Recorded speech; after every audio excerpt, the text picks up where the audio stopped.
So today we are joined by Juan Ramirez Jr., whose play The American Dream is opening, no, has just opened, right? At New York's Urban Stages. So welcome.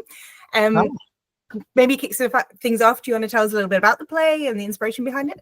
Yeah. How you doing? Thank you for having me here. This means a lot. This is really cool. I always love stuff like this. I get to share my play. The American Dream is about a hopeful immigrant named Corina who treks her way across the border, led by this hopeless smuggler. Coyote is another term we use. His name is Efren. When she discovers she's got to pay a bit more for her freedom. So it's definitely a drama, not a comedy. But there's humor in it. There's plenty of humor in it. And basically it's come from, my goodness, I wrote this close to 15 years ago. And I can't even remember when. It was like 2010, 2011. It's so funny. And it's gone through rounds. It's gone through this residency stage. It went through Broadway Bound Festival, New American Voices in Houston at the Landing Theater. Last year, it hit Chicago Latino Theater Alliance Destinos Festival. It's one of it is the largest Latino festival in the nation. And it had its world premiere there with Subtext Studio Theater. As you could tell, I'm shouting out everybody who helped me here. And then last year, I submitted it to what's called Dynamic Duos at Urban Stages. And they had a reading process and they loved it and they decided to do the show. So it's come a long way. Yeah. It's been a little while. Yeah, that's great. It's like, I love the journey aspect of that, kind of the evolution as it progresses. Yeah. Right? Yeah. And each stage, literally and figuratively, has helped shape it. So it's been great. Yeah. And so what would you say has been the most surprising or like challenging aspect of now bringing it off Broadway? I basically stripped it down. It's like it's plot points and the character's arc are there, but I wanted to almost start from scratch in a sense where I was a much younger writer when I wrote it. And at the time, part of the inspiration behind it is the migrant's journey. And I wanted to tell this really unapologetic, raw, real life experience that I don't think a lot of people know about, or they only hear certain ways. And so part of me was I remember being younger going, everybody says, you got to learn how to write a play with two characters on a chair, and that's it. That makes you. So I took it seriously. I said, I'm going to actually do that. And which was great. It was a great challenge. But as the years went on, the play got good fat. It started getting rich. And in this version, I wanted to trim it more to really see only what's important. So much politically has changed over the last 15 years, or arguably not. Right?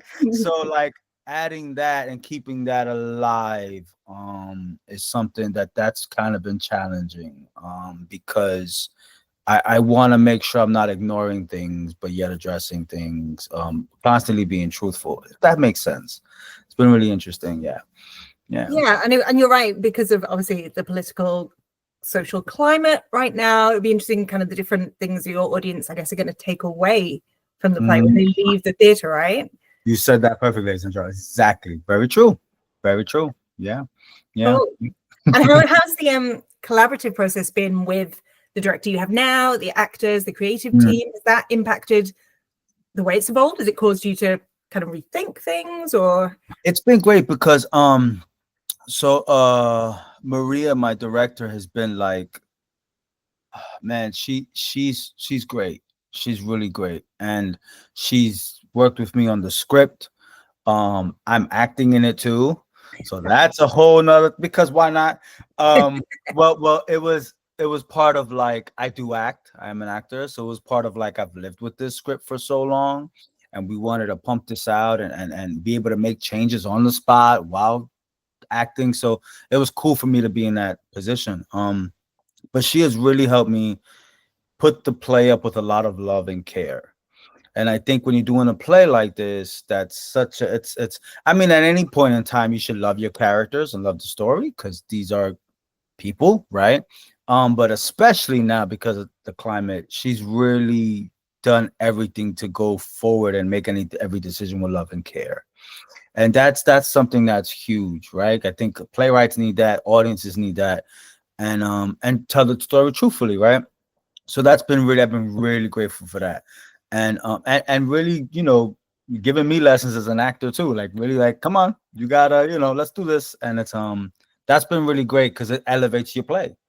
Like, happens again next time, I know I am informed not only as a playwright but as an actor too about it, and that's because of her. That's something that, like, this creative process, the artistic director Francis has been very giving, very supportive in making sure the story goes out there. So it's really cool. I'm really, yeah. But the actress Libre has been really great too. She's like, everybody's showing up for it, and that's all you could ask for as a playwright. That's all you could ask for. Yeah. I was going to say, how's the interaction been? Yeah, you're right. That is, to hear that. Like, I think to get that back for you, to get that feedback as a playwright, as an actor, must be an amazing feeling, especially if you've just opened, right?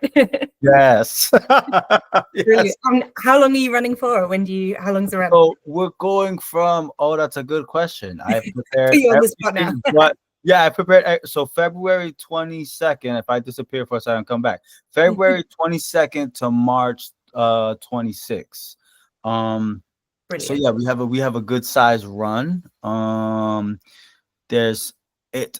excited. We have, like, there's some days we're doing 2 days, and this is like a very, like, stand on your feet, go kind of play. So I'm excited to see how my energy will be. All the energy bars and all the coffee. You'll be fine. Yes. I always love showing off this cup. It's called wine while writing and coffee while editing. So remember that. I think that should be a motto for life. It's perfect. Amazing. Well, we will put a link below for tickets, and also you can read the show guide to your play on Stage Agent. And yeah, I guess finally, what's next for you when this wraps up? Oh, thank you for that. I'm doing my solo shows. I've been working on this solo show for a year or two now, and I'm gonna have it in New York, and then I'm gonna take it up to a theater in Palante Theater in Waterbury, Connecticut.